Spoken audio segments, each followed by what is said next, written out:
Hello, everybody. Welcome to the Monday live stream. So today what I want to talk about is there's just one thing that really scares me about Bitcoin. And it's not the markets. It's not what's going on in the background.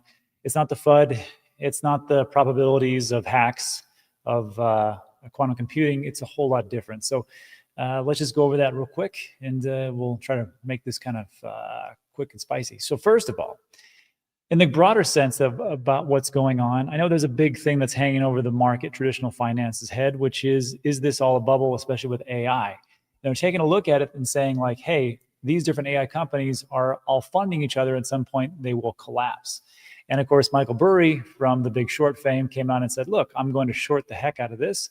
And I believe it's just as big, if not bigger, than the housing market in 2007, 8, and 9.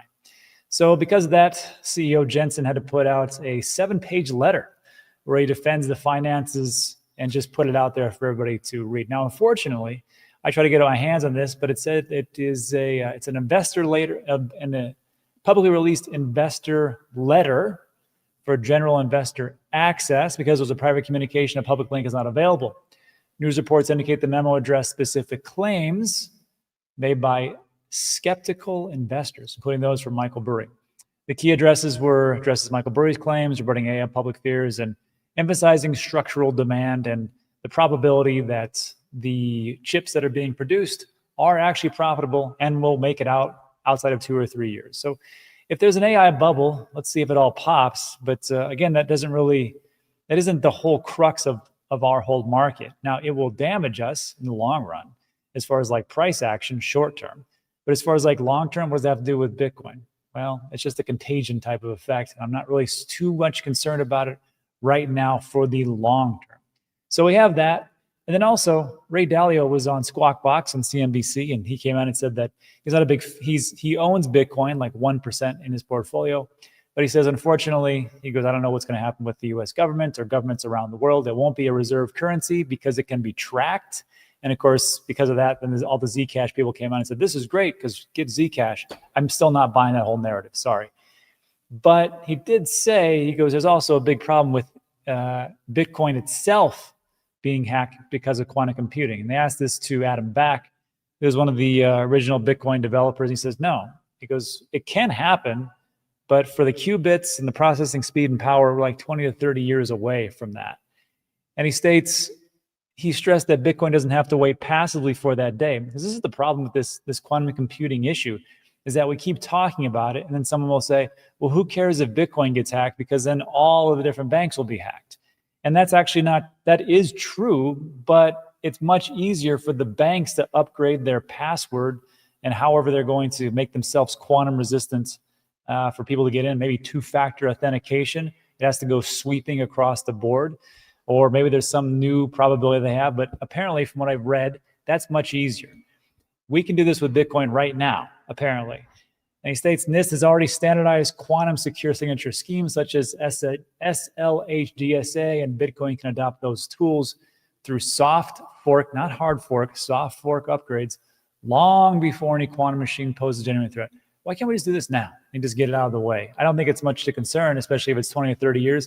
Well, let's cut that in half. Let's just say it takes 10 years to get to the point where it can actually bypass and hack Bitcoin. I'm not too concerned about it. So this is just one more thing. Also, on top of this, there's a lot of issues that are going on between MicroStrategy and JP Morgan. There's been a lot of different talk about how JP Morgan is essentially trying to destroy MicroStrategy. And this is from TFTC. It states JP Morgan dumps 25% of their MicroStrategy position right before the MSCI announces Bitcoin companies can't enter major indexes. If you're not familiar with this, apparently because of the MSCI, which is indices, they're going to say that they're going to make a ruling for these digital asset treasury companies, which they, I think, falsely believe that Michael Saylor is one of those.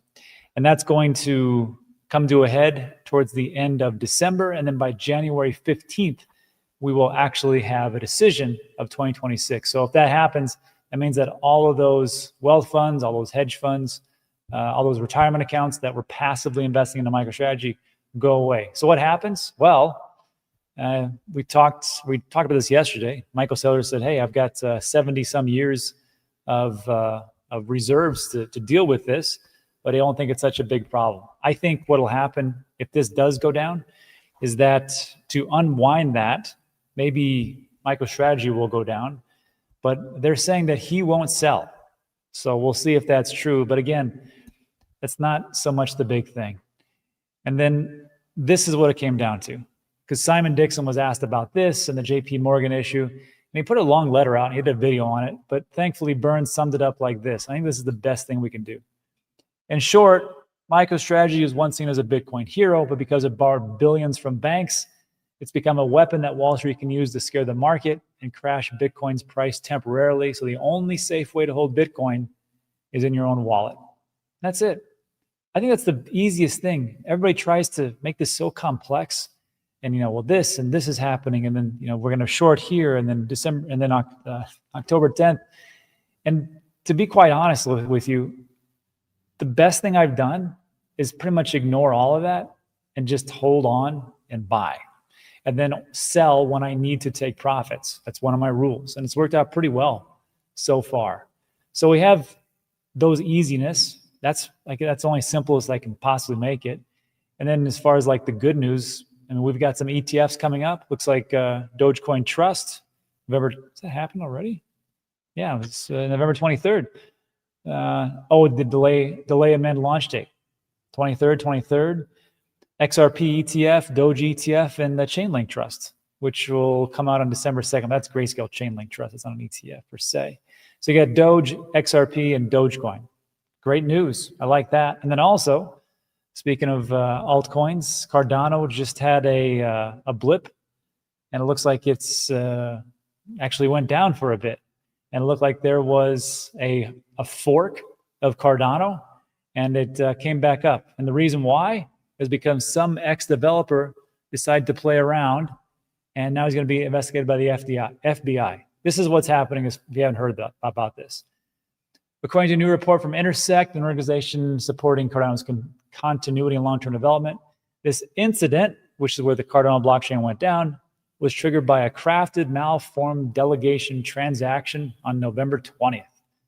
Transaction exploited a crypto library bug dating back to 2022 on the preview testnet, which allowed the network to split into two distinct chains, including one containing a poison transaction and a healthy chain without it.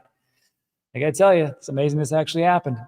Cardano engineers worked overnight to issue a fix after a transaction on the testnet exposed the bug. The next morning, the same transaction hit the mainnet, causing the network to split into two parallel chains. Operators and other stakeholders quickly responded by upgrading nodes to version 10.5.3. That's what we did with our stake pool, effectively converging the network back to a single chain in less than 24 hours. And the FBI has been contacted. So who did this? Apparently there's this guy on X who was a developer in the testnet days, Homer J. And the only reason that he came out is because somebody tracked him down and pinned it to him. And because of that, he came out and said, oh, sorry, I know the word isn't enough given the pin attack to my actions. It was me who endangered the network with my careless action yesterday evening. It started off as a, let's see if I can reproduce the banned transaction. Personal challenge. And I was dumb enough to let it happen. Anyhow, let's see how that works out with that guy. I no opinion one way or the other if he gets caught up in the whole situation. As long as Cardano still stayed up, that's great. But the thing that really concerns me out of all this stuff, it's not the markets. It's not if we're going to hit the 200-week moving average. It's not if we're going to keep up with the 4-year cycles. We can do everything right, and we can be fantastic in the way that we dollar cost average or value cost average and time it pretty decently. But what scares me is these hacks. And the longer that I'm in this industry, the more hacks I hear and this happening to people. And it's not just hacks. It's people physically taking your crypto. Let me start with this. So, actually, this isn't a big thing. This is another wallet that was in Chrome, something called, what was it called? The wallet was called Safery, Ethereum wallet. That sounds like a pretty good name, Safery. Well, apparently, it was on the Chrome store, had some good ratings, and it was extracting your private keys. So that sucks. Sorry for everybody who did that. I am just hearing about it today. And that's just one of probably 10,000 different scams and hacks out there. That's one thing. And you can, do your best to avoid them, but you're going to come across them. And that's why, like, some of this parts with the future of finance just seems ridiculous. But this is the thing that really gets me, because you can do all that stuff and you can be great and you can know what's happening and you can avoid all the scams and phishing attacks and pig butchering and all that stuff. And you can have a closet full of guns like I do. But then stuff like this is going to happen. Thief posing as delivery driver ties up homeowner, steals $11 million in crypto. The suspect used a delivery disguise to gain access before brandishing a weapon and restraining the homeowner, then forcing him to hand over his crypto wallet credentials along with a laptop and phone. And this is in San Francisco. Shocker. But it comes down to this. If someone knows that you're into crypto, they probably believe, well, let me take that back. Maybe like 6 months ago, they probably believed you had a lot of money. But if they follow the markets, they know that you don't. Just kidding. But it does happen, and it's going to keep happening. And it doesn't matter if you're like, if you answer the phone, or if you, like I said, no self-defense, you're great in boxing, you got a bunch of guns. Someone comes to your door and he's like, it's, Amazon delivery or some delivery service, or you think it's a pizza guy or whatever else. And all of a sudden he whips out a gun. I mean, that's it. So you have to protect yourself as much as possible. And we'll try to get some information as to how to do that. But it's not just this. Apparently these wrench attacks, they don't happen too often, but there's roughly, where'd it go? Damn it. Essentially, it's been 55 this year. I remember the statistic. It's been 55 this year. Oh, it's right here. 55 this year, which means roughly once per week. So does that mean that you're going to get wrench attacked? Probably not, but it could happen. And it happened to a whole family about a month ago. Same thing, but they lost $8 million, so not too bad. That's it for today. So look, if you like today's video, and it's kind of depressing at the end, give it a thumbs up, consider subscribing. Now let's get into a little Q&A, answer all your questions, and we'll go from there. All right, what do we got? I have no money, I got lots of love. Looking for a landlord that buys that line. There's always somebody. Joe Potter says, I never answer the door. That's probably the best way to do it. Doesn't matter who it is or what you're expecting or whatever else. Iman says, stop ordering food, cook your own food. It's that, and it's like, if anybody uses like Amazon, sometimes they knock at the door and you have to like sign something, or USPS, stuff like that, or whatever. Let's see. Beardy's portfolio, pig butchering. Yeah, it's some type of scam where essentially they lure people in by being super extra nice, pretending they're in a relationship of whatever base you want to account that to. And then they ratchet it up every so often, and then they ask for funds, and then they take those funds. Pig butchering, essentially. And gas fees says, I don't get the salon hype. It's all memes. I will tell you, like when we did giveaways, about a year ago or so on this channel and D.A.N, which we haven't done anything over there. We did a giveaway with Ethereum, and that was a disaster. Like the fees were so high, the time was ridiculously extended. And I think we did one with Bitcoin, and that wasn't good because every block 10 minutes. But when we did giveaways with Solana, like I would push the button and I would say, hey, Plato or gas fee, did you get that whatever I sent you? And because of the lag with StreamYard, it's about 5 seconds. Usually within like 5 to 10 seconds, people say, yeah, I got it right here. And what was great about Solana was that it was super fast. It was pretty easy and just worked. So I like that part. And, we'll see if it moves things forward. Although I will say, if we're talking about like what's being used right now, I mean, used for like real purposes, like stablecoins is the big thing, I think. And if you take a look, Binance Smart Chain, Ethereum, Solana, and Tron, those are the ones that are being used. Crypto, it didn't go down. There were two chains, one investing, the other the slow chain was the good chain, but they eventually merged. Okay. So excuse me. Don't want anybody to say that Cardano went down. Let's see. Solana, Cardano was stable. Solana would have been down for weeks. Well, I got a question, like, was there a kind of bug that would allow that to happen on Solana? I guess that'd be the bigger question. Tony. Hey, Rob, I haven't watched your video since 2022. Good to see you again. Still the same pool. That's good news. It means you didn't age and you haven't lost your house. No, I mean, honestly, I'm way ahead for, I mean, accumulation wise. And then we did take some profits along the way. Didn't take profits on October 6th, which I would have, but I didn't really need them too much. But we did buy some other properties, so pretty happy about that. That's about it. Flagrantly. Showed up late. What's the cause of the recovery? I don't know. Why does the seed project buy crypto wallets? What that is? I expect more of those. We'll see. Kranskinator says, 5 years ago, I offered a mate to show him how to get into the space and say he got butchered by some woman online. Well, at least he went down swinging.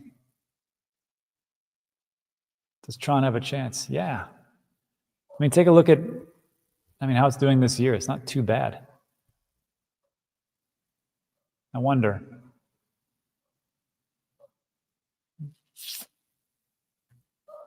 Nah.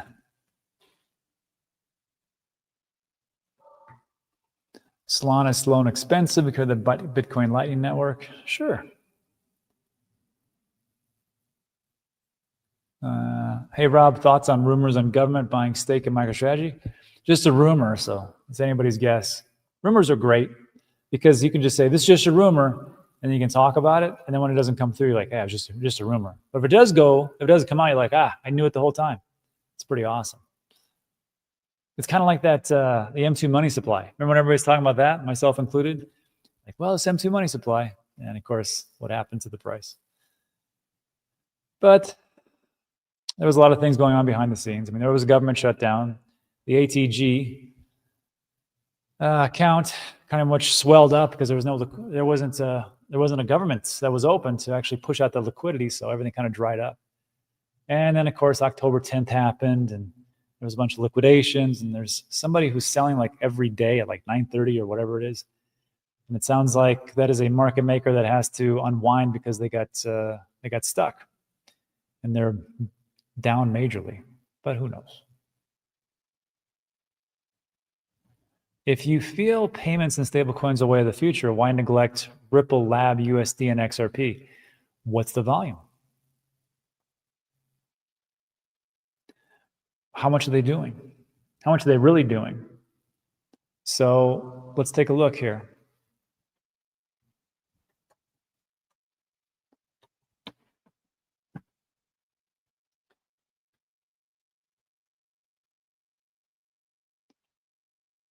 Stablecoin supply, I don't even know that.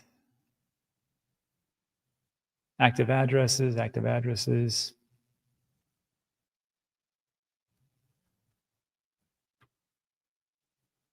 How about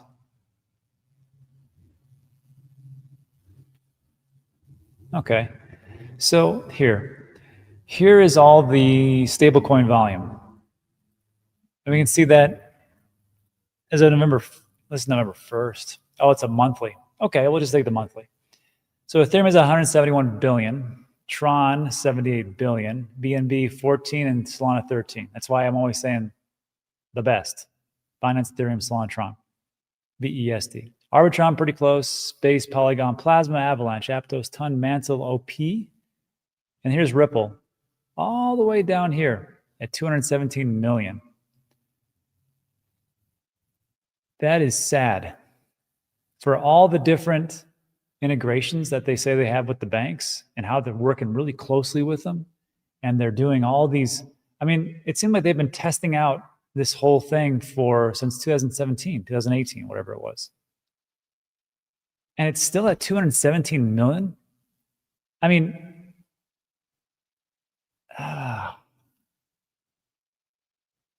TON was made, the layer one solution that is TON came out in when?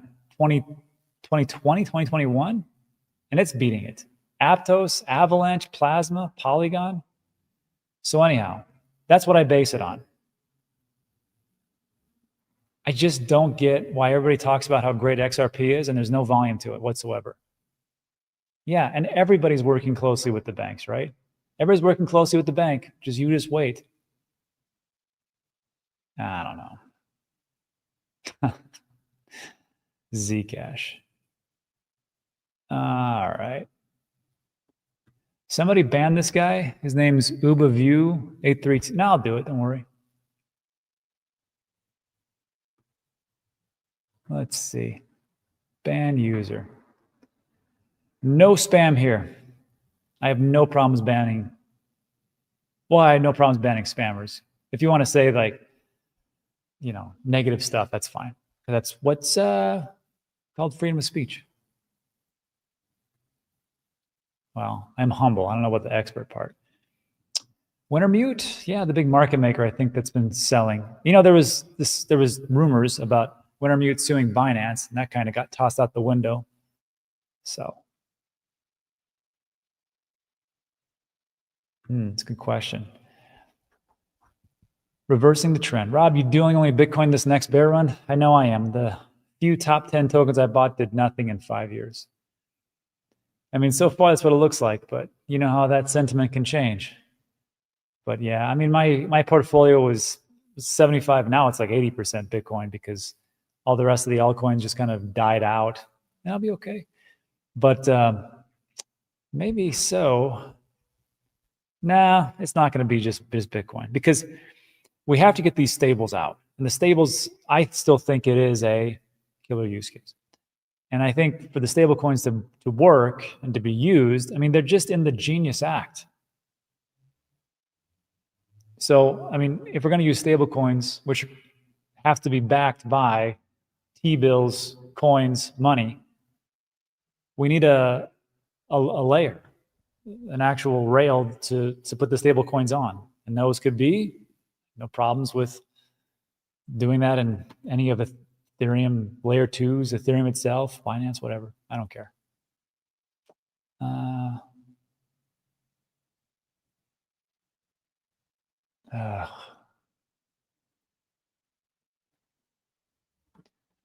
Robin, I was looking at Ben's 50-week movement. What percentage of your Bitcoin and altcoins have you sold as of like when?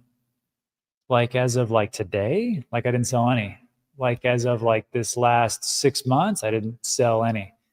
As of like this past year, I sold a decent amount, but I had to because there was like I said before, there was a real estate that was a pretty good deal, and that's it. So as far as like Ben's 50, it's not Ben's 50-week moving average. I think it's everybody's 50-week moving average just on his website. You know what I love about TA? That you can change the goalpost. So let's just do this. If it's like,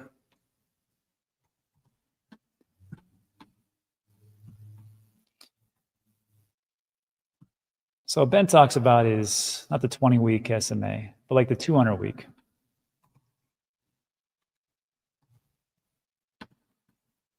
Which I think he calls it the date with destiny. Just did a video, it's like 3 minutes long. But you're going to see here that when it touches, when it breaks through here, this is like the absolute bottom. 14th of March, 2020. That's one time. Over here, 2015. Yeah. August, somewhere around there. What else is this? Oh, yeah. When it fell through, what is this? January 23. When's the first time? September, October 2022. 22? Yeah. So there's that. What I like about TA is you can just move the goalpost. Like, let's just do this. How about a 30-day? All right. It didn't work out that great. So let me just move this. 50? No, I don't like that either. How about the 90? Okay, now we're talking. So here's your level of support, or whatever they call it. And then it broke through there, and that's the bottom. Easy enough. 90-week simple moving average. Follow me for more TA tips. What else? All models are wrong, but some are useful. That's true. Farrar. Can you go longer than 200? Yeah, matter of fact, I was just screwing around and I did a 300 day. Look at this. Like, why did you do a 300 day? Just wait. 300 day. Oh, now we're talking. See, that's the level of support. 300 weeks, simple moving average, 47,000 for Bitcoin. That's where it's going. Now, I did this as I was messing around, and it was kind of cool because like a 300-week SMA, it hit perfectly with 2020, 13th of March. Look at that. It bounced off the 300-week SMA. And then, let's see, over here. What's this? Oh, look at that. November 2022, 10th of November, 11th of November, which was the absolute bottom of 2022. So if maybe just use the 300 weeks simple moving average. That's the bottom. So if that's the truth, where are we for this next one coming up? Well, looking at here, again, 47, maybe 50,000. I still say the bottom's around 70K. So yeah, do whatever you want.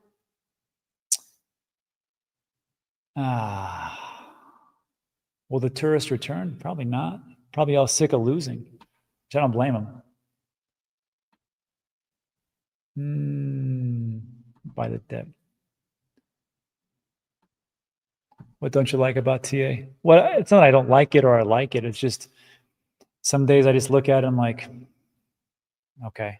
In the grand scheme of things, I think TA is pretty great if you're doing like more short-term trades. And we can look back and we can make assessments and judgments and things like that. Like right now, there's a big judgment on if we're at a bear market. I personally think we are, or if we're not. And what's great about TA is you can make a case for both. So it's like, well, I don't really need that. I mean, what does that mean?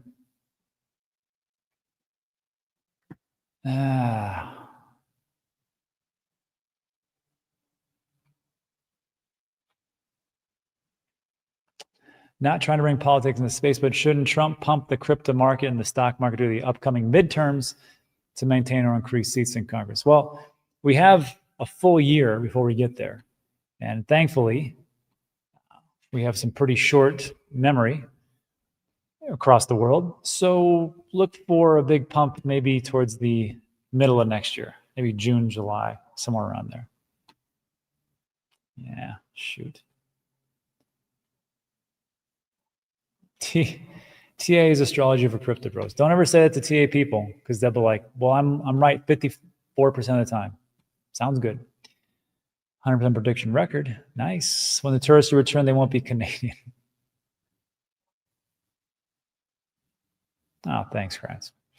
I do about 14 hours a day on crypto YouTube. I only respect a few, but only really follow Dan. Thank you. You sound tired, Rob. I'm a little tired today. Running around and everything else. Just want to get this out there. Wow. Third child. Congratulations. Up or down DC all day. Sounds good to me.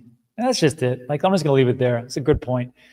You know, we just DCA. We sit back and then wait for some exuberance. Just this time, maybe both of us will try to sell a little bit more. But that's it for today. Like today's video, give it a thumbs up, subscribe, all that great stuff. That's it for today. Tomorrow, we're going to do a live stream with the guys from TANGEM as they roll out their payment application through their cold storage device, which looks pretty cool. So we'll do like a little bit of news. We'll have the guys from TANGEM, and then we'll do all that together. So we'll see you guys tomorrow. Thanks so much. See you in the next one. Adios.